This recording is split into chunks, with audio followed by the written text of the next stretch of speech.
자, 오늘은 여러분 이 말씀을 1, 2절 우리 잘 아는 말씀인데요. 히브리서 12장 1절로 2절의 말씀, 이 구절을 이제 살펴볼 텐데, 이 두 구절 안에 우리의 신앙의 모든 여정이 다 담겨져 있어요. 우리 신앙의 여정.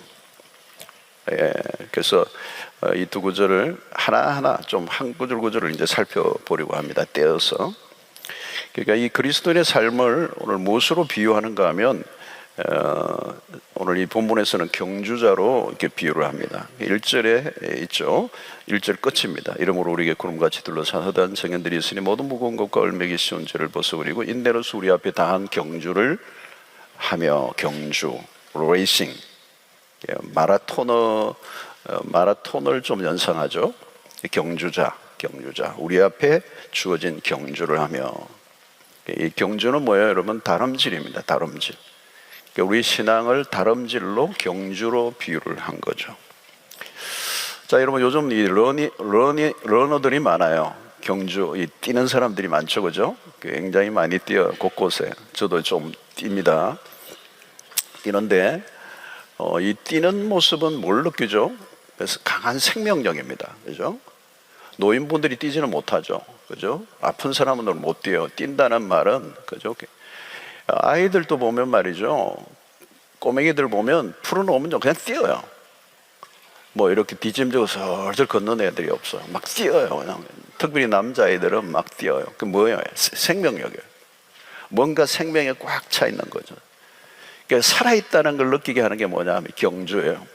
그러니까 여러분 이 마라톤 42.195를 뛰는 거, 오늘 이 마라톤 전 걸 뛴다는 건 이건 어마어마한 거죠. 그러니까 뛴다라는 다름질에서 우리가 느끼는 뭐냐면, 첫 번째 느끼는 건 생명입니다. 생명력이에요, 생명력. 그러니까 여러분 이 살아있다는 것을 확실하게 느낄 수 있는 게 뭐냐, 누워있다는 것은 좀 느끼기 어려운데 뛰는 모습은 살아있음을 알려주는 거예요. 그러니까 오늘 우리가 경주한다는 말에서 우리 그리스도인의 삶은 굉장히 다이나믹하고 에너제틱해요. 굉장히 파워풀한 걸 느끼는 거죠. 그러니까 이전에 우리의 삶이 뭐예요? 우리의 이전의 삶은 죽어있는 삶이에요. 살아있지만 살아있지 않는, 생명력이 없는, 죽었던 자들, 그죠? 생기가 없어. 이전에 우리의 삶은 활기가 없고요, 우리 안에 무슨 이렇게 최선을 다하고 싶은 그런 마음이 없어요. 신이 나서 하는 일이 아니라 돈 때문에 어쩔 수 없이 하는 삶이지, 아침에 출근할 때 막 이렇게 막 그런 게 없어요, 여러분. 그죠? 그러니까 여러분 우리가 우리 앞에 당한 경주를 한다는 말은 전혀 새로운 모습이에요. 살아있음의 절정. 여러분 경주하는 사람은 졸 수 없습니다. 졸면 큰일 나죠. 깨어있는 거잖아요. 아주 온몸이, 온 세포가 다 깨어있는 거잖아요. 달리면서, 그죠? 편안함을 추구하지 않고 게으름을 추구하지 않고 굉장히 도전적이고 모험적이고. 이게 뛴다라고 하는 이 말 안에는 뭐예요? 우물쭈물하는 모습이나 망설임이 없어요. 뭔가를 보고 뛰는 거예요, 그죠? 굉장히 어떤 목표를 보고 분명한 목표지를 향해서 이제 달려가는 모습이에요. 자, 여러분 이 성경에 다름질이라는 이 표현이, 경주의 표현을 바울이 여러 곳에서 얘기해요. 사도행전 20장 24절 보면 내가 달려갈 길과, 이렇게요. 내가 달려갈 길과, 참 의미 있어요, 여러분. 내가 달려갈 길과 주 예수께 받은 사명 곧 하나님의 은혜의 복음을 증언하는 일을 마치려 하면은 나의 생명조차 조금도 귀한 것으로 여기지 않는다. 그러니까 자기의 생명도 조금도 귀하지 않게 여길 정도로 뭔가를 본 거죠. 그게 복음이에요. 그리고 그게 하나님으로부터 받은 사명이고, 그 사명을 깨닫게 되니까 뭐예요? 달려가는 거예요. 나의 달려갈 길과, 이게 먼저 나오는 거예요. 달려간다는 말은 뒤로 가는 게 아니죠, 여러분. 뒤로 누가 달려가겠어요? 앞으로 달려가는 거잖아요. 물러서는 모습이 아니에요. 우물쭈물하는 모습이 아니라는 거죠. 그러니까 이건 뭐냐면 삶의 목적과 이유를 발견한 사람만이 가능한 겁니다. 달린다는 표현인 거예요. 그러니까 우리가 생명력이 있는 거지만 그냥 단순한 생명력이 아니고 목표를 분명히 본 겁니다. 이전에는 삶의 의미가 없었어요. 뭘 해도 신이 안 나. 여러분 돈을 위해서 일을 하는 거는 한계가 있습니다. 돈 아무리 줘도요, 그 돈이 나의 삶을 움직이게 하는 동력이 될 수가 없어요. 가치, 사명, 삶의 의미를 발견해야 돈과 상관없이 아프리카도 가는 거잖아요, 그죠? 그게 이제 우리의 삶에 걸음걸이가 있는 거죠. 그러니까 여러분 뭐 목적이 분명하지 않고 사명이 분명하지 않는 사람은요 얼굴이 벌써 생기가 없어요. 그리고 걸어도요 흐느적 걸어요. 주머니 손 넣고 어스렁어스렁. 근데 여러분 이 사명을 발견하는 사람은 걸음이 힘찬 거죠. 그죠? 뛴다라는 말은 다름질이라는 이 말은 경주라는 말은 굉장히 다이내믹한 모습이라는 거죠. 자, 디모데후서 4장 7절에 이렇게요. 나는 선한 싸움을 싸우고 나의 달려갈 길을 마치고 그랬어요. 바울은 일평생 달렸어요. 달리는 인생이 막 전력 질주를 한 거예요. 나의 달려갈 길을 마쳤다는 거. 그 사도행전 20장하고 맞잖아요. 그죠? 다름질 하는 거예요. 여러분 요즘 러닝을 많이 하는데 뭘 느껴요? 활력이에요, 활력. 뭔가를 향하여 달려가는 모습. 병원에 가면 뭐예요? 병원에 가면 병원 딱 생각하면 뭐가 나요? 침대. 누워 있는 거잖아요. 여러분 걷는 것보다 더 뛰는 게 활력이 있는 거잖아요. 이게 복음의 역동성을 말합니다. 그래서 믿음이 뭡니까? 믿음은 동사예요. 믿음은 동사예요. 추상명사가 아니에요. 믿음을 가지는 순간 굉장히 다이나믹해지는 거예요.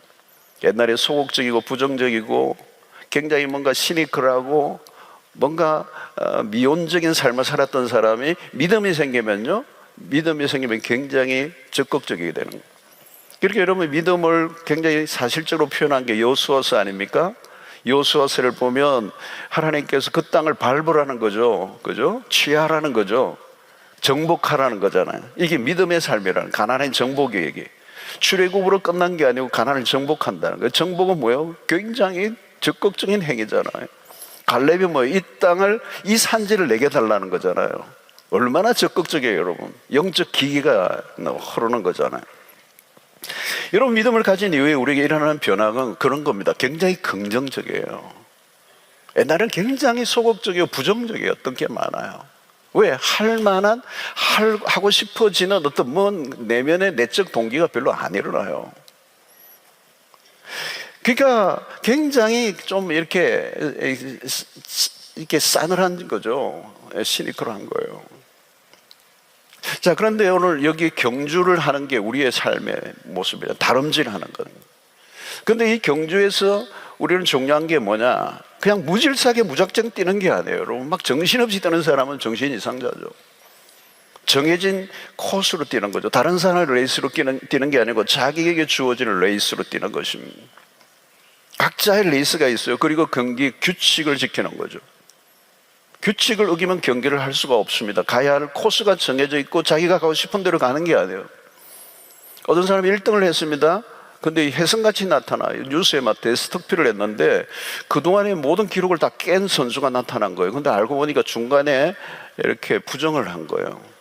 그게 드러났어요. 그죠? 그건 의미가 없는 것입니다. 그래서 고린도전서 9장 26절에 그러므로 나는 다름질을 하기를 방향 없는 것 같이 아니하고 싸우기를 허공을 치는 것 같이 아니하며. 방향 없이 뛰면 안 된다. 방향이 분명해야 된다. 그래서 여러분 우리가 늘 하는 말이 뭐예요? 속도보다 방향이다. 열심히 사는 게 중요한 게 아니고 바르게 가야 된다는 거예요. 여러분 바른 방향을 향해 가려고 하면 어떻게 해야 됩니까? 하나님의 말씀이죠. 그죠? 여러분 우리가 빨리 성공하는 게 중요하지 않습니다. 빨리 뭐가 이루어지는 게 중요하지 않아요. 바르게 가야 되는 거거든요. 근데 그 바르게 가려고 하면 무엇이 있습니까? 하나님의 말씀이 기준이잖아요. 그 말씀을 지키는 일이 중요하다. 그래서 그 말씀이 우리의 로드맵이 된다. 우리가 달려갈 길을 제시해 준다는 겁니다.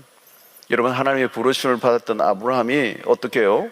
창세기 12장 4절을 보면 이래요. 이에 아브라함이 여호와의 말씀을 따라갔고 롯도 그와 함께 갔으며 아브라함이 하란을 떠날 때 75세였더라.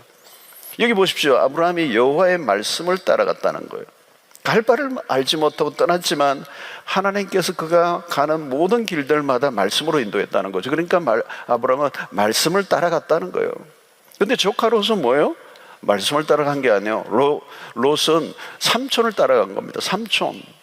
근데 삼촌을 따라갔지만 사실은 삼촌을 따라갔다기보다 그의 나중에 행보를 보면 그런 삼촌을 통하여 뭔가 어떤 물질적 이익을 더 많이 생각했던 사람이에요. 그래서 목적인 문제가 생기니까 이제 삼촌과 결별하잖아요. 그 롯이 삼촌과 결별한 순간부터 그의 삶은 혼란에 빠져버려요. 리스에 벗어나 버린 거죠. 갈수록 어떻게 해요? 말씀과 거리가 먼 길로 가고 나중에는 어때요? 소돔과 고모라로 걸어 들어갑니다. 말씀의 인도를 받아야 되는데 그 말씀의 인도를 안 받으니까 위기 상황으로 몰리는 거죠.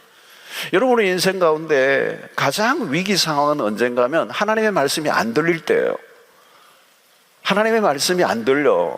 교회 와도 안 들리고 설교에도 안 들리고 묵상해도 안 들리고 성경을 열어도 안 들리고 말씀이 안 들려. 눈에 안 들어와. 안 깨달아져. 말씀만 들으면 졸아.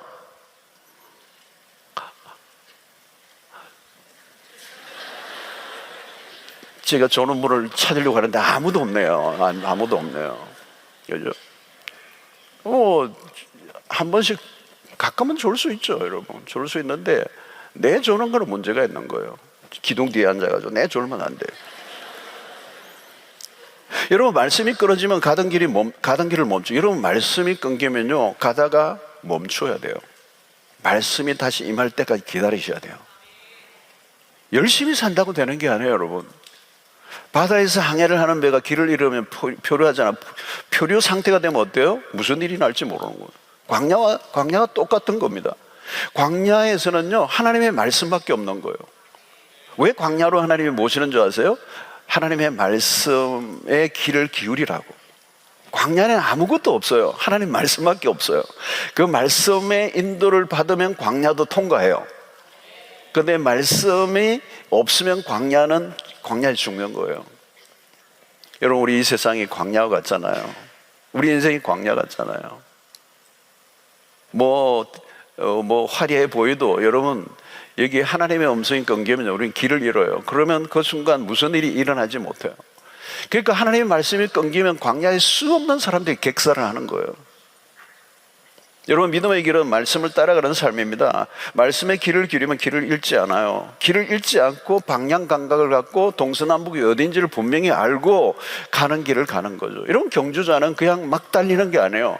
말씀을 따라 정해지는 레이스를 따라서, 그리고 하나님의 말씀의 규칙을 지키고 가야 되는 거죠. 자, 그런데 오늘 경주자에게 요구하는 게 뭘까요? 인내로서 자기 앞에 당한 경주를 한다는 거예요. 인내라고 그래요. 여러분, 42.195를 얘기할 때 마라톤은 짧은 거리가 아니에요. 굉장히 긴 거리죠. 그러니까 잘하는 게 중요하니까 여러분, 잘하는 것이 중요한 게 아니고 잘하고 있는 것을 계속 하는 게 중요해요. 열심히 좋아요. 그런데 한 번의 열심이 아니라 계속 열심을 낼 수 있어야 된다는 거예요. 한때는 누구나 잘해요.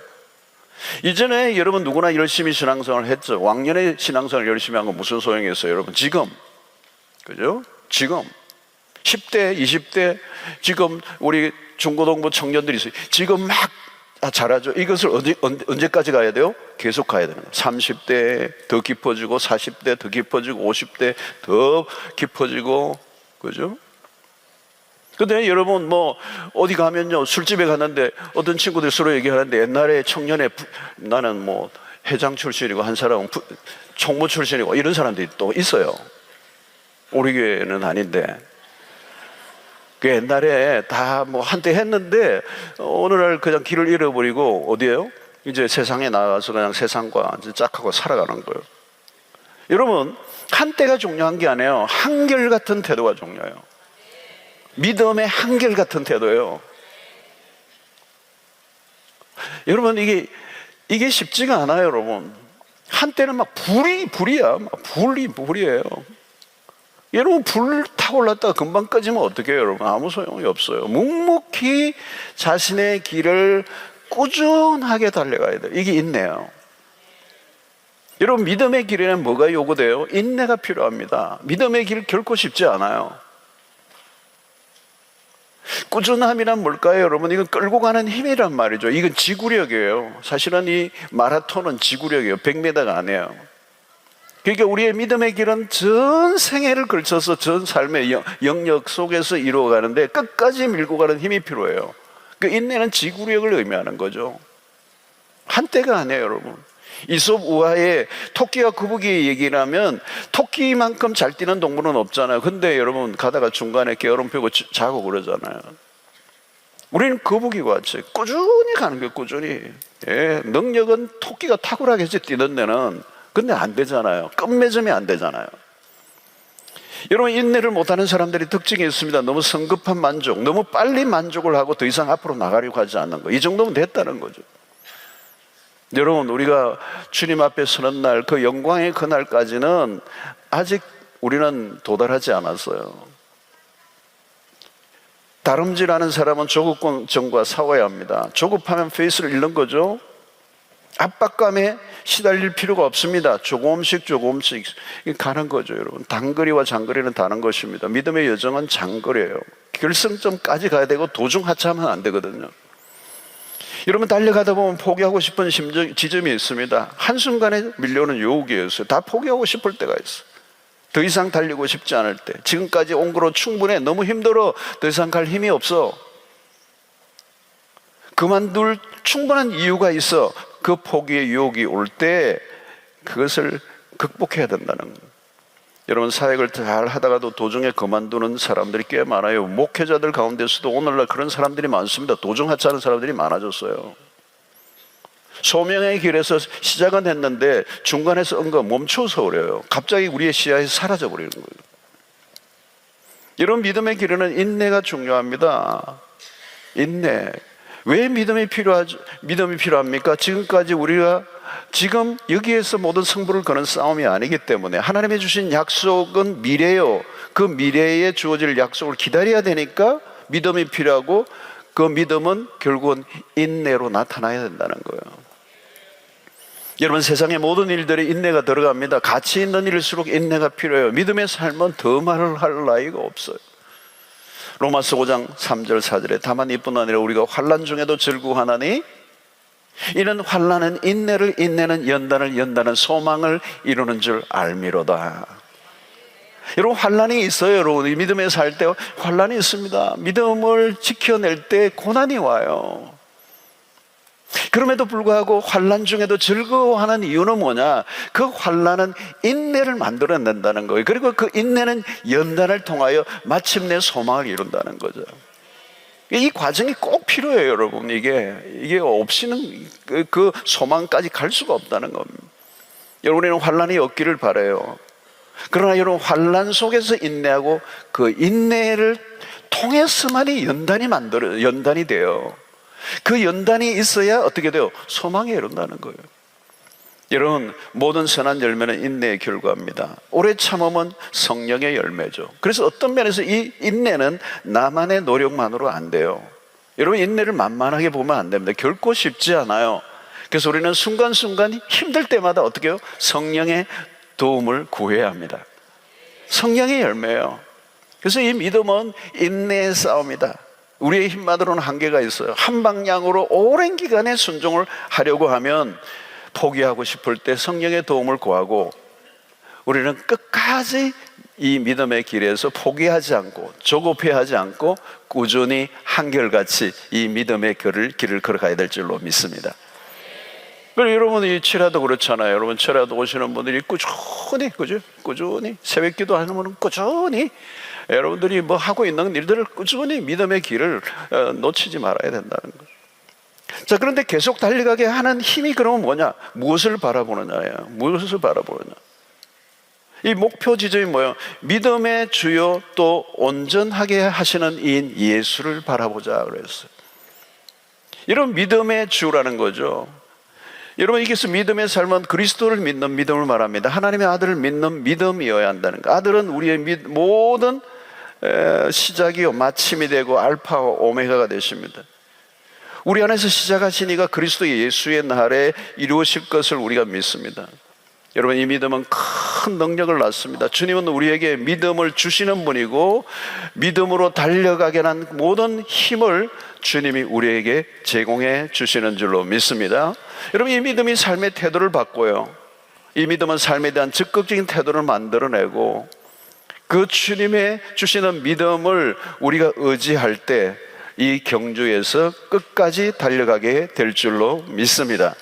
자, 그런데 오늘 여기 달려갈 때 중요한 게 하나 있는데, 오늘 여기 보니까 모든 무거운 것과 얽매이기 쉬운 죄를 벗어버리고 그랬어요. 여기 뛰는데 방해되는 걸 버려야 된다는 거죠. 얽매이기 쉬운 죄, 무거운 것과 얽매이기 쉬운 죄. 여러분, 이 무거운 것들 있잖아요. 우리의 삶을 무겁게 하는 것들, 그리고 얽매이기 쉬운 죄들. 특별히 이 죄들은 우리의 삶을 그냥 뭔가 우리의 삶을 그냥 칭칭 감고 뭔가 끈적끈적하게 우리에게 달아붙어서 안 떨어지는 어떤 죄들, 그 죄들을 끊어버리지 않으면 우리가 다름질을 할 수가 없어요. 그게 우리를 방해하는 거고, 그 죄의 문제가 끊임없이 우리를 지치게 한다는 거죠.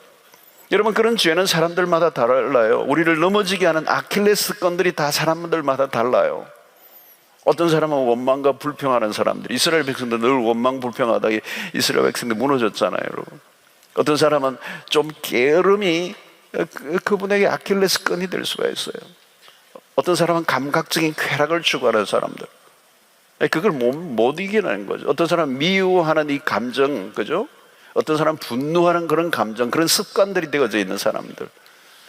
뭐 또 다른 사람, 어떤 사람은 너무 지나치게 자기의 어떤 명예, 이름을 추구하는, 그것을 명예를 드러내기 위해서 애를 쓰는 사람들. 그게 여러분 그 사람의 아킬레스건이 되는 거죠. 어떤 사람은 오락을 하는데 너무 좋아해. 막 그냥 막 미쳐, 그냥. 그죠? 그러니까 막 당구를 하는데 모든 사람이 막 머리가 당구공으로 보이고, 막 교회 와도 막 저분을 치면 저쪽으로 가면 막 스리 쿠션이 되고, 막 이게 와도 왔다가 바둑 두는 사람도 저 까만 옷, 흰 옷 이래가지고 다. 골프 치는 분들은 막 환상을 보고 하는, 환상을 막 시편 23편도 뭐 그냥 주위에 지팡이가 막대기가 이건 다 스테이크를 생각하고. 이 지나친 취미 활동도 문제가 될 수 있어요, 여러분. 영적인 삶에 우리의 얽매이기 쉬운 죄와 무거운 것들이죠, 그죠? 무거운 것들이 되는 거예요. 우리의 삶을 믿음의 길을 달려가지 못하게 만드는 것들, 그죠? 여러분, 마라토너들 보십시오. 여러분, 거추장스러운 걸 다 벗어버려요. 최소한의 옷만 입잖아요. 아주 그냥 뭐 남자분들은 그냥 반바지가 아니고 팬티지, 팬티. 그죠? 그것만 입고 달리잖아요. 그죠? 예, 오늘 이렇게 막 주렁주렁 하지 않아요. 아무리 장신구 있어도 안 달아요. 예, 뛸 때는 다 그냥 간절히 가볍게 하는 거예요. 백팩을 메고 뛴다든가 그러지 않잖아요, 여러분. 오늘 가방 샀다고 가방 띄고 들고, 날씨가 춥다고 막 패딩 입고 뛰어가지고 죽어요. 그러면 큰일 나는 거죠. 다 집어 던져야 돼요. 다 집어 던져. 운동화도 경량해야 된다는 거죠. 그죠? 여러분, 아무리 작은 것이라도 계속 뛰면 짐이 돼요. 여러분, 그래서 순례자는 짐이 가벼워야 된다. 여행객도 마찬가지죠. 짐을 최소화해야 돼요. 짐이 많으면요, 짐꾼이 돼요. 여행이 아니고. 가고 싶은 게 못 가요. 짐이 많아서 안 된다. 여행 가가지고 짐이 많아서 안 된다. 짐 지킬 거다 이러고. 여러분, 예수님이 전도자들을 향해서도 그랬죠. 주님은 전대에 금이나 은이나 동을 가지지 말라는 거죠. 여행을 위해서 배낭이나 두블옷이나 신이나 지팡이 가지고 가지 말라는 거예요. 두블옷 가지고 다니지 말라는 거예요. 하나만 들고 다니는 거예요. 예. 여러분, 순례자의 영성이죠. 심플 라이프예요. 무엇을 가지려고 하는 게 아니에요. 자꾸 버리는 거예요. 계속 버리는 거예요. 여러분, 믿음의 길을 걸을 때 여러분, 많은 짐들이 우리의 삶을 자꾸 무겁게 만드는 거예요. 여러분, 우리가 사는 지금 이곳은 우리의 목표지가 아닙니다. 가는 여정의 우리는 길 위에 있어요. 천년만년 여기에 살지 않아요. 아주 짧게 살다가 가는 거예요. 그러니까 움켜쥐려고 하지 말라는 거예요. 우리가 가벼워야 주님의 말씀에 순종하고 주님이 말씀하신 대로 이동하고 포기하고 또 갈 수 있는 이게 있는 거예요. 여러분, 꽉 쥐고 있으면 못 가요, 여러분. 예. 지금도 여러분들 전세집에 있는 분들 감사하세요. 또 다른 집으로 갈 준비가 돼 있잖아요, 여러분. 근데 집이 너무 좋으면 못 가. 여기서 그냥 말뚝을 박아야 돼. 그죠? 내려놓는 것들이 필요해요, 여러분. 쉽게 내려놓을 수 있는 준비를 늘 내려놓을 수 있는 준비를 해야 되는 거예요. 그죠? 내려놓지 않으면 갈수록 삶이 무거워진단 말이죠. 여러분, 제가 LA에 노숙자들이 보는데, LA 가면 한 5만 명 정도가 LA에 노숙자가 한 5만 명 된대요. 5만 명이 여러분 어느 정도 됩니까? 지금 여기 숫자의 한 10배나 더 돼요. 그게 시내에 쭉 깔렸다고 한번 생각해 보세요. 그냥 대단해요. 너무너무 지지분해요. 그리고 무서워요. 근데 어떤 분은 보니까 이 노숙자인데 말이죠. 카트들 있잖아요. 이게 쇼핑센터에 카트라고 그러죠. 그게 막 짐을 막 어마어마하게 쌓아가지고 밀고 가는데 가만 가더니 또 한참 놔두고 뒤로 가더니 또 하나 더 들고 또 오더라고요. 그러니까 두 개야, 두 개. 이 카트가 두 개예요. 짐이 어마어마해요. 그냥 다 쓰레기겠죠, 그죠? 근데 노숙자로 살면서 이 하나도 끌고 다니기가 힘든데 두 개를 끌고 다니는 거예요. 제가 보면 참 힘들게 사신다. 그거 포기 못 하는 거예요, 여러분. 그 안에 들여다보면 그게 뭐 제대로 된 게 있겠어요, 여러분? 근데 그걸 포기 못 하는 거예요. 그러니까 힘든 거잖아요. 옮길 때 두 개를 어떻게 동시에 몰아요? 안 되거든요. 여러분, 우리가 살다 보면 짐이 많아져요. 자꾸 뭐가 붙어요, 그죠? 쌓이고. 여러분, 처음부터 우리가 버리지 못해요. 오랫동안 나에게 익숙해져 있는 걸 거부하기 어려워요. 오랫동안 습관을 벗는 일 쉽지 않아요. 여러분, 계속 달리려고 하면 어때요? 버려야 돼요. 처음부터 다 버리지 못하지만 하나씩 버리는 거. 문제는 뭐죠? 욕심이에요. 짐이 많아지고 삶이 무거워지는 이유, 그 죄의 습관을 끊어버리지 못하는 이유 중에 하나는 우리 안에 욕심이 있는 거예요. 그래서 그 욕심을 해결하지 않으면 이 경주를 할 수가 없어요. 오히려 자기의 쌓아놓은 그 짐에 깔려 죽는 거예요. 다람쥐는 고사하고 움직일 수도 없는 거죠. 여러분, 어떻게 해야 되죠? 고린도전서 9장 27절에 내가 내 몸을 쳐 복종하게 하면 내가 남에게 전파하는 다리여 자신이 도리어 버림을 당할까 두려워함이로.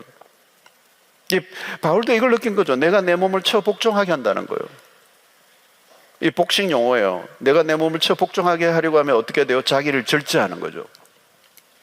철저한 자기 절제. 그걸 하지 않으면 내가 남에게는 전파했는데 내가 버림을 받을 수 있다는 거예요. 여러분, 운동선수들 보십시오. 먹는 것 다 안 먹어요. 그 어떤 선수 보니까 라면을 1년에 한 번 딱 먹어봤다든가 자기는 먹어본 기억이 별로 없다고 그러더라고요. 젊은 청년인데 이렇게 올림픽에 나가는 선수니까 먹어본 적이 없어요. 그럼 이렇게 먹고 싶은 걸 못 먹는 거예요, 여러분. 여러분, 미국이 지금 유명한 농구 선수 안에 르브론 제임스가 있습니다. 레이커스 팀에서 뛰는 현역인데 42살이에요. 그 아들도 지금 현역으로 같이 뛰고 있어요. 이 전설적인 인물이에요. 연봉이 지금 거의 탑이죠. 여러분, 그분의 그 인터뷰를 들어보면 놀라워요. 어떻게 그렇게 오랫동안 20년 동안에 최고의 선수로 이렇게 그 실력을 유지하느냐요. 딱 한마디예요. 고도의 자기 절제예요. 농구 선수인데 수도사 같아요. 수도사. 어디 토굴에서 철저하게 이렇게 모든 걸 끊고 자기 절제를 하고 있는 수도사 같은 모습이 농구 선수에게 있는 거예요. 음식 말할 것도 없어요. 생활 전체를 무변별하게 저녁 늦은 시간에 파티도 안 가요. 자기가 하고 싶은 대로 하고는 목소리지만 갈 수 없다는 걸 운동선수가 잘 알고 있는 거죠. 여러분, 우리에게 너무 많은 것들이 우리의 삶을 붙잡고 놓아주지 않는 것들이 있어요. 믿음의 삶에. 오늘 이 밤에 여러분들이 한번 잘 체크해 보세요. 어떤 것들이 나를 붙잡고 있느냐는 거죠. 어떤 것들이 나의 믿음의 삶에 방해가 되느냐. 뭔가가 나를 얽어매고 있는 게 뭐냐. 나를 무겁게 하는 것들이 뭐냐. 끊임없이 반복되는 작은 죄가 나의 삶을 계속 무너뜨리고 앞으로 다람쥐를 못하게 하는 거예요. 그러니까 스피드가 안 나는 거예요. 신앙의 속도가 안 나는 거예요. 진도가 안 나가는 거예요. 내 뺑뺑을 치는 거예요. 반복하는 거예요. 예. 오늘 이 밤 여러분들이 찾아내셔야 돼요. 어떤 분은 이래요. 나는 아침에 커피 안 마시면 아무것도 할 수 없어. 그거 다 거짓말이에요. 자기가 자기를 설득하는 거거든요. 어쩌다가 우리나라가 이 커피를 이렇게 좋아하는 온 세계 최고 지금 탑이에요. 커피 제일 잘 팔리는 나라야. 이 작은 나라에 어마어마한 커피 양이 대단해요. 그냥 커피 없으면 아무것도 힘이 없대. 거짓말이에요. 내가 만든 거라고 그 얘기를. 자기가 자기를 그렇게 설득하는 거죠. 얼마든지 바꿀 수 있어요. 여러분, 자기를 부인해야 됩니다. 어떻게 해야 돼요? 마태복음 16장 20절. 이에 예수께서 제자들이 이르시되 누구든지 나를 따라오려거든 자기를 부인하고 자기 십자가를 지고 나를 따르거든. 얼마나 중요한 말씀입니까? 여러분, 자기를 부인한다는 게 뭘까요? 자기의 욕망, 그죠? 자기의 욕심, 허영, 고집, 이걸 내려놓는 거예요. 내 생각과 내 계획과 뜻을 내려놓아야 돼. 내가 가고자 하는 욕망을 포기하라는 거예요. 예. 왜? 더 나은 것을 우리가 얻기 위하여. 내 욕망을 얻어봤자, 내 욕망이 성취되면 뭐 하겠어요, 여러분? 더 나은 것을 얻기 위하여 지금 내 삶을 무겁게 하고 얽어매고 있는 것들이 무엇이냐, 그걸 빨리 정리하라는 거예요. 버려야 된다는 거예요. 여러분, 작은 습관 하나가요, 내 삶을 무너뜨리기도 하고 내 삶을 일으키기도 해요. 작은 여우가 포도원을 헐어버린다는 거잖아요. 눈에 잘 보이기도 힘든 작은 여우인데 그 땅 밑에서 조금씩 조금씩 파고 들어가는데 그 포도원 전체를 망쳐버리는 거예요. 여러분, 우리의 믿음의 경주에서 나를 계속 얽어매는, 내 발목을 잡는, 내가 앞으로 가지 못하게 만드는, 내 삶을 칙칙하게 하고 무겁게 하고 달아붙어서 나를 끊임없이 유혹하고 무너지게 만드는 그것을 오늘 발견하고 처리하는 이 밤 되기를 바랍니다. 자, 이 다름질에서 또 한 중요한 것은 뭘까요? 소망이에요. 소망. 누가 인내할 수 있습니까? 그냥 인내하는 게 아니죠. 이빨만 간다고 되는 게 아니에요. 오늘 여기 본문을 보면 그 앞에 있는 즐거움을 위하여요. 왜 우리가 소망합니까? 지금 우리의 현실은 고통으로 가득하 있기 때문에, 지금의 현실은 우리에게 완전한 세상이 아니기 때문에, 그래서 우리는 미래에 주어진 약속을 기대하는 겁니다. 그 약속이 이루어질 것을 소망하는 거죠. 그래서 불완전한 세상에 살면서 완전한 그 세상을 꿈꾸고 있는 거죠. 그래서 우리가 할 일은 미래에 주어질, 지금이 아니에요, 미래에 주어질 즐거움을 위하여 당장 주어지는 짜릿한 짧은 쾌락과 즐거움을 포기해야 된다는 거예요. 이 즉각적인 만족을 지연시킬 수 있는 능력이 우리에게 있어야 돼요. 여러분, 당장 즐거움을 주는 것들이 유혹을 이겨야 된다는 거예요. 왜? 우리 앞에 주어질 진짜 즐거움이 기다리고 있기 때문에. 여러분, 즐거움은 굉장히 중요한 거예요, 여러분. 그죠? 우리는 즐거움을 하나님은 우리에게 즐겁게 하기를 원하시고, 그 즐거움의 극치가 천국일 거예요, 여러분. 근데 여러분, 이 세상도 즐거움을 주겠다가 약속을 하는 거잖아요, 여러분. 유혹이에요, 유혹이에요. 당장의 즐거움, 그죠? 지금 당신이 돈만 얼마 내면 내가 당신에게 즐거움을 주겠다고 얘기하잖아요, 여러분. 여러분, 청소년들이 게임에 잘 빠져요. 게임을 할 때 당장의 승리가 주어질 때 그 즐거움이 있잖아요, 여러분. 그죠? 막 하고 난 다음에 이겼어, 다 죽였어, 뭐 그런 게임 있잖아, 그죠? 성취감이 있어요, 여러분. 그런 게임을 해서 전쟁에, 그 게임에서, 그죠? 전쟁을 하고 막 이기면 막 성취감이 있고 뿌듯하고, 그죠? 근데 여러분, 그런 게임의 승리에 짜릿함에 빠져들다 보면 무슨 일이 납니까? 게임 중독이라는 덫에 걸려요. 근데 여러분, 게임에서 이김으로 주어지는 승리는 실제가 아니잖아요, 여러분. 가상이에요. 근데 가상과 현실을 구분해야 되는데 그런 즐거움은 거짓 즐거움이에요. 게임에서는 죽어도 다시 살고 추락을 몇 번 해도 다시 살아나고, 이 환상의 세계에 깊이 빠져들면 나중에 현실 적응이 이 가상과 현실이 왔다 갔다 해요. 근데 재미있어요. 그런 즐거움에 계속 빠져들수록 실제의 삶이 무너진다는 거예요. 현실은 게임과 다르잖아요. 그리고 게임에 자꾸 빠지면 빠질수록 성적은 자꾸 떨어지고, 그 게임에서는 성적이 좋은데 학교 성적은 나빠지고, 현실이 힘들수록 가상의 세계로 자꾸 도망가는 거. 왜? 거기는 재밌으니까, 내가 하는 대로 되니까, 내가 그 게임에서는 진짜 뭐 그냥 끝내주니까. 현실이 힘들면 자꾸 게임으로 빠져버리고, 그 게임에서 승리함으로 내가 만족감을 누리고, 근데 그 만족감을 느낄수록 그 만족감이 오래 안 가요. 왜? 그걸 게임 세계에 계속 있을 수가 없고 현실로 와야 돼. 학교를 가야 돼. 학교에 가면은 성적이 안 좋아. 이게 딜레마인 거죠, 그죠? 이게 쾌락이 뭡니까, 여러분? 잠깐의 즐거움이잖아요. Too short라는 거죠. short. 여러분, 이런 즐거움은 돈으로 얼마든지 살 수 있어요. 돈으로 살 수 있는 것들은 우리가 구할 즐거움이 아니에요. 다 마약성이 있는 거예요. 환각성이 있다는, 환각성. 그 질이 낮은 즐거움. 그러니까 여러분, 앞으로 우리의 미래에 주어질 진짜 즐거움이 기다리고 있는데, 지금 이 얄팍한 즐거움들이 우리를 자꾸 이게 유혹하고 우리를 흔들어 놓은 우리의 마음을, 이 세상의 것들이. 그러니까 이런 게 계속 심해지면 어때요? 한 방에 그냥 뿅 가는 거 뭐예요, 여러분? 뿅, 뽕, 뽕 이런 거예요, 뽕. 진짜.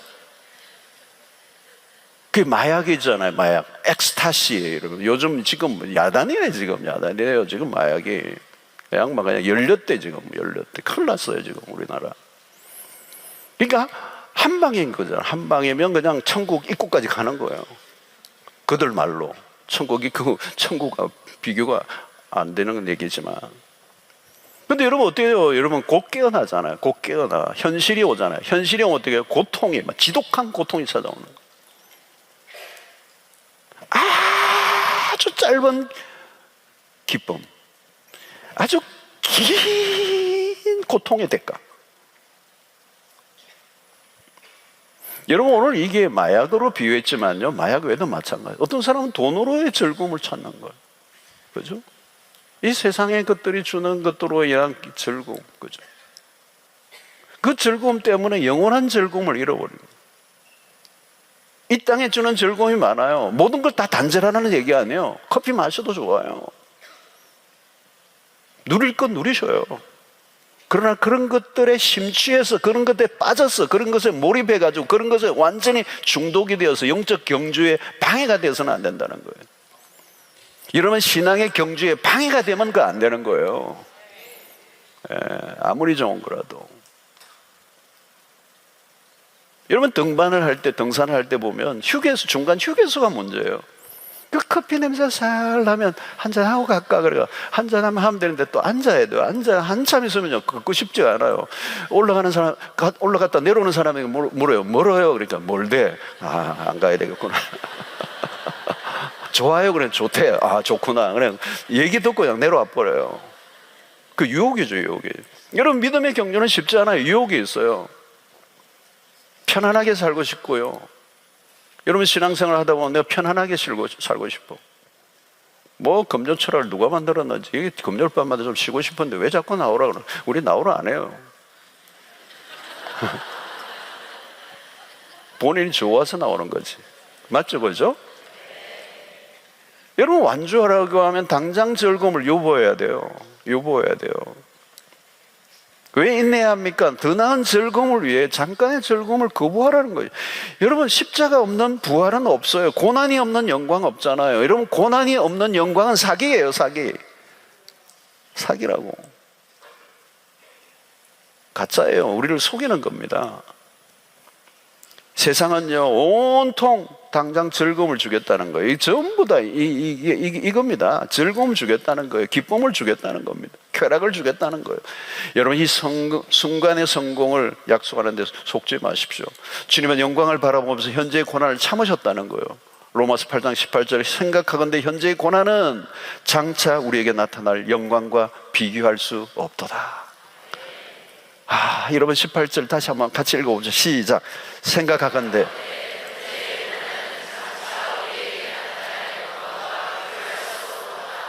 비교할 수가 없어요. 비교할 수가 없어. 여러분들 지금 어떤 고난을 당하든지 그 현재의 고난은, 특별히 그리스도를 위해서 당하는 고난이 있다면 여러분 너무 힘들어하지 마세요. 우리에게 곧 나타날 영광은요 그거 비교. 그래서 여러분 교부 크리소스톰은 그런 얘기를 했어요. 우리 이 땅에서 당하는 모든 고난의 총합, 모든 고난을 다 끌어모아도 하나님의 나라의 영광의 한순간에도 비교가 안 된다는 거예요. 무게를 대보면 개인이 안 된다는 거예요. 기억하십시오. 수고의 보상은 나중에 주어집니다. 인내의 보상이 반드시 주어져요. 가치 있는 것일수록. 여러분 영광을, 즐거움을 가능한 유보하세요. 지금 영광 구하지 마세요. 우리가 초점을 맞추는 것은 미래예요. 미래. 장차 다가올 그 나라. 그래서 우리가 주를 위해 충성된 삶을 살다 보면 그 결과는 하나님이 결정해 주실 거예요. 여러분 기억하십시오. 우리에게 좋은 것은 아직 오지 않았습니다. 우리는 이 땅에서 모두 승부를 걸 사람들이 아니에요. 순례자들이죠. 목표 지점은 여기가 아니에요. 영원한 하나님의 나라. 여러분, 우리의 눈으로 보이는 것은 다 사라져요. 보이는 것들은 영원한 것이 아니에요. 보이지 않는 것이 영원한 것입니다.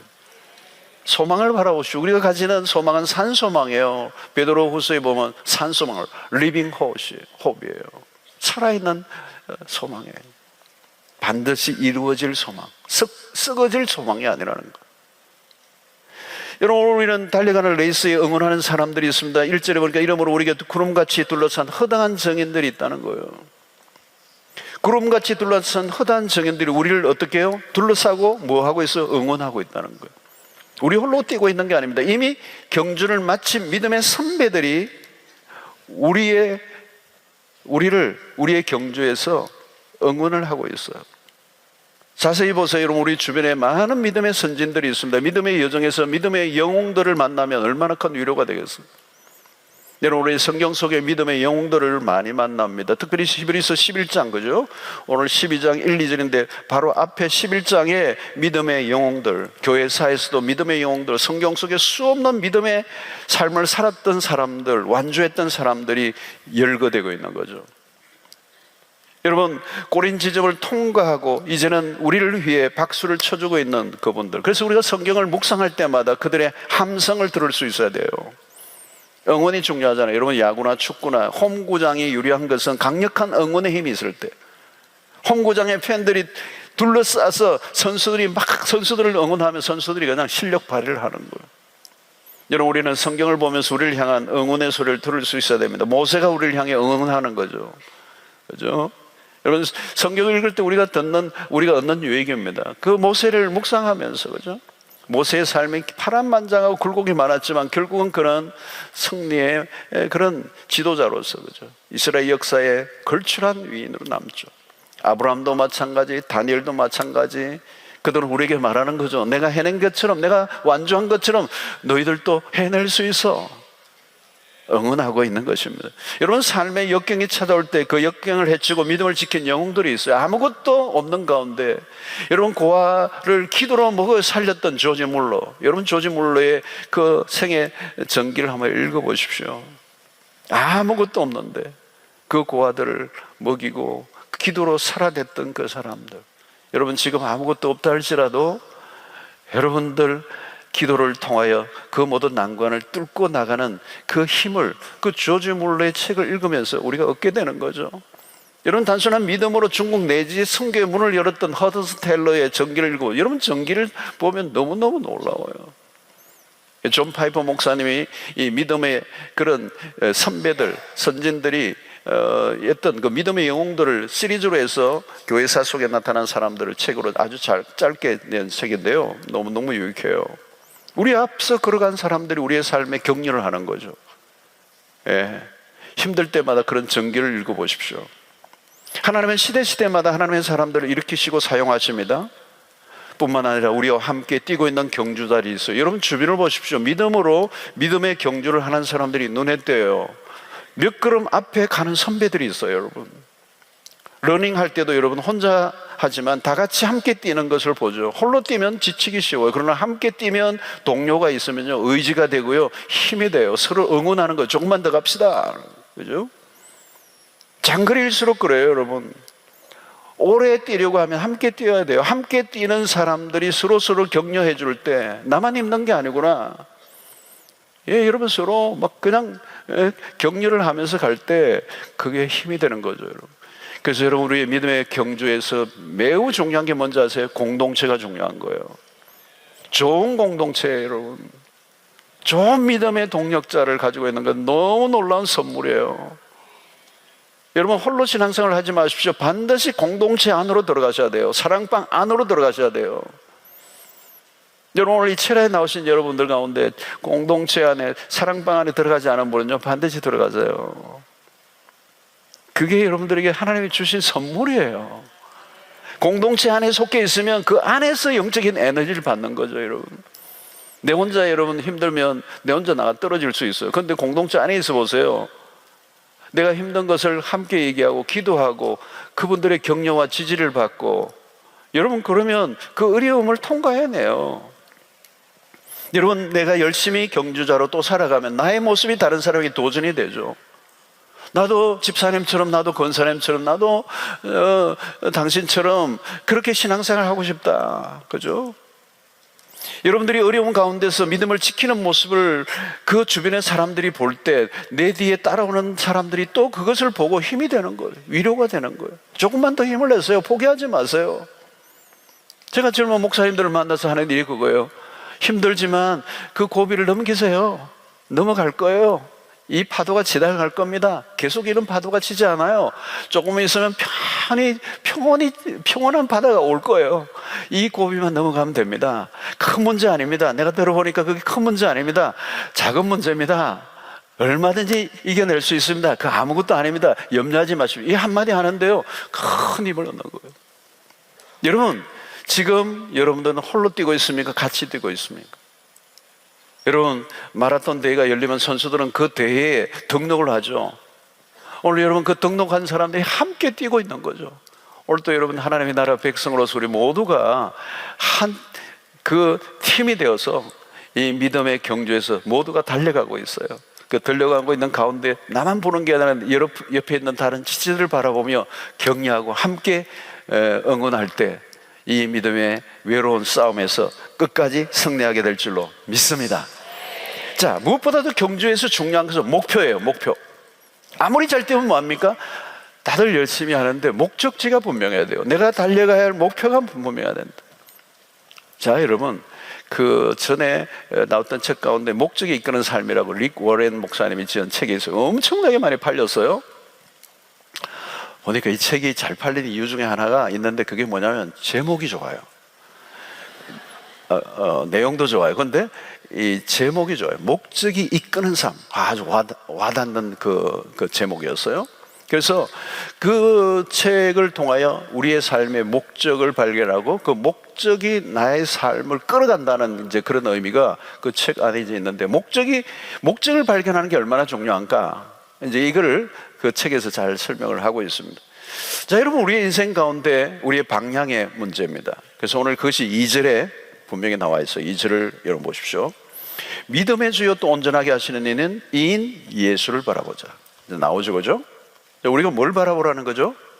믿음의 주요 또 온전하게 하시는 이인 예수를 바라보라는 거예요. 여러분, 우리를 경주로 불러내신 분이 누구예요? 그리스도예요. 우리의 목표는 예수 그리스도는, 그분은 우리를 온전하게 하시는 분이시다. 그러니까 우리의 시선을 어디에 고정해야 된다고요? 그분에게 고정해야 된다. 그리스도는 누구에서요? 믿음의 주요라는 거예요. 믿음의 주요라는 말은 믿음의 시초이자 믿음의 근원이 되신다는 거예요. 그러니까 이 믿음의 시작이시고 완성자가 되시는 분이 그리스도이시다. 뿐만 아니라 그리스도가 고난 속에서도 우리에게 믿음의 본을 보이셨다는 거예요. 그런 의미가 있어요. 그러니까 우리는 평생 다른 걸 생각하면 안 돼요. 오직 한 곳만 바라봐야 돼요. 누구예요? 다른 걸 보면 안 돼요. 예수 그리스도만 바라보는 거예요. 그러니까 히브리서 12장 1절은 너무너무 귀중한 겁니다. 그분을 바라보는 포커스온, 오직 그리스도에게 초점을 보라는 거예요. 그분이 우리를 온전하게 하는 거예요. 그러니까 어려움이 올 때 우리는 그 어려움의 상황에 자꾸 시선을 돌리죠. 어제 아까 우리 찬양했던 것처럼 물 위로 걸어오실 때, 그죠? 그리스도를 바라볼 때 베드로가 물을 걸었잖아요, 그죠? 근데 바람에 의해서 풍랑이 있으니까 풍랑을 바라보다가 그리스도를 놓쳐버렸어. 근데 어떻게 해요? 물 위로 빠져난 거예요, 그죠? 허우적거린 거죠. 그러니까 오늘 이게 우리의 상황과 똑같아요. 우리의 삶에 끊임없이 삶이 흔들리고 상황이 끊임없이 변화가 일어나고 우리의 삶의 위기가 오더라도 그 상황을 보지 말고 우리의 시선을 그리스도를 바라보는 데서 놓치지 말아야 된다는 거예요. 고난이 와도 그리스도만을 바라보고 그리스도를 놓치지 않을 때 이 고난 앞에서도 우리 앞에 주어질 그 즐거움을 기대하며 이 그리스도를 바라보는 시선을 놓치지 않아야 된다는 거예요. 성도 여러분, 우리의 삶의 여정은 쉽지 않습니다. 믿음으로 산다는 거 어렵습니다. 힘들 때마다 우리가 포기하지 말아야 되고 실패하지 말아야 되는 것은 우리의 시선이라는 거죠. 그래서 여러분, 오늘 이런 철야와 같은 위기에서 나와서 우리가 기도하는 이유 중에 하나가 뭔가 하면, 매우 중요한 것은 우리의 기도가 우리의 상황을 붙들고 기도하는 것으로 매몰되면 길을 잃어버려요. 오늘 이 기도하는 가운데 여러분들의 시선은, 우리의 모든 기도의 초점은 예수 그리스도가 되어야 될 줄로 믿습니다. 그분이 우리의 길이 되세요. 그죠? 그래서 우리는 관광객이 아닙니다. 관광객은 볼 것을 보고 돌아오죠. 그죠? 그런데 우리는 이 땅을 목적지가 아니에요. 이 땅이 우리의 목적지가 아니에요. 예. 세상의 사람들은 어디로 가고 있는가를 물으면 답이 없어요. 목표가 바라보는 게 없어요. 뭐 이거 쫓았다가 저것도 쫓았다가 막 세상에 보는 것들을 보는 거죠. 근데 우리는 딱 하나요. 우리가 도달할 곳은 아버지이시고 아버지가 계신 집이에요. 그것이 영원한 집이요, 하나님의 나라예요. 모든 수고와 고통을 통과해낸 자들에게 주어지는 미래의 최종적인 목적지고 약속의 땅이란 말이죠. 그게 가나안이라는 의미로 우리에게 다가오는 것이고, 바울 사도는 그것을 바라보고 달려간 거예요. 여러분, 바울의 삶이 얼마나 고난이 많았고 환난이 많았어요. 인간적으로, 육체적으로 보면 너무너무 시련과 고통을 당했던 인생을 살아갔지만, 그는 시종일관 달려간 거죠. 여러분, 빌립보 3장 13절 14절을 보면, 형제들아, 나는 아직 내가 잡은 줄로 여기지 아니하고 오직 한 일, 즉 뒤에 있는 것을 잊어버리고 앞에 있는 것을 잡으려고 표대를 향하여 그리스도 예수 안에서 하나님이 위에서 부르신 부름의 상을 위하여 달려가노라. 바울이 바라보았던 것은 정확해요. 이 경주의 끝이 나는 날이 올 것이고, 그 날은 결국은 주님 앞에 서는 것이고, 우리를 부르신 그 부름의 상이 기다리고 있는 최종적인 완성된 그 나라를 바울이 바라보고 전력 질주를 한 것입니다. 사랑하는 성도 여러분, 언젠가는 우리의 믿음의 여정이 끝 지점에 도달하는 날이 올 것입니다. 하나님이 위에서 부르신 그 부름의 상을 받는 날이 반드시 올 것이고, 하나님과 우리가 얼굴을 맞대고 보는 날이 올 것이며, 우리의 몸이 영화로운 몸으로 변화되어 그 주님의 영광에 동참하는 그 영광의 날이 우리에게 올 것입니다. 우리에게는 좋은 것이 아직 오지 않았어요. 우리는 믿음의 경주를 하고 있고, 이 뛰는 과정 속에 유혹이 많고, 그리고 방해물이 많고, 때로는 포기하고 싶은 유혹이 있지만, 이 믿음의 여정을 포기하지 않고 끝까지 걷는 자들에게 하나님께 반드시 주시는 상이 있는 줄로 믿습니다. 완주자들만이 누리는 즐거움이 있습니다. 도중에 포기하지 않고 끝까지 완주하는 자들에게만 주시는 은혜와 축복이 있는 것입니다. 사랑하는 성도 여러분, 오늘 우리는 이 히브리서 12장 1절로 2절의 말씀처럼 우리 모두는 믿음의 경주자들입니다. 여러분들은 어딘가에 서 있습니다. 그리고 어딘가를 향해 달려가고 있습니다. 그리고 지금까지 잘 해오셨습니다.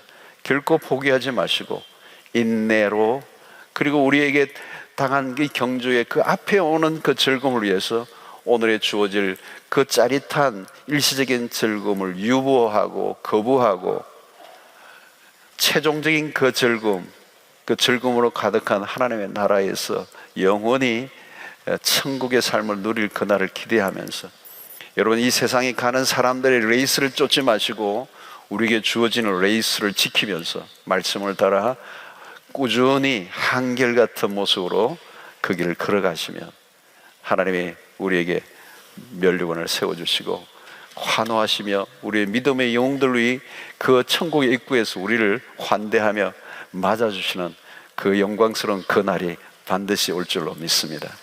여러분, 이 세상의 것들로 인하여 여러분들의 방향과 시선을 놓치지 마십시오. 오직 그리스도만을 바라보십시오. 언제나 그리스도를 바라보면 우리는 실패하지 않습니다. 그분은 우리의 믿음에 주시고 우리를 온전하게 하시는 분이십니다.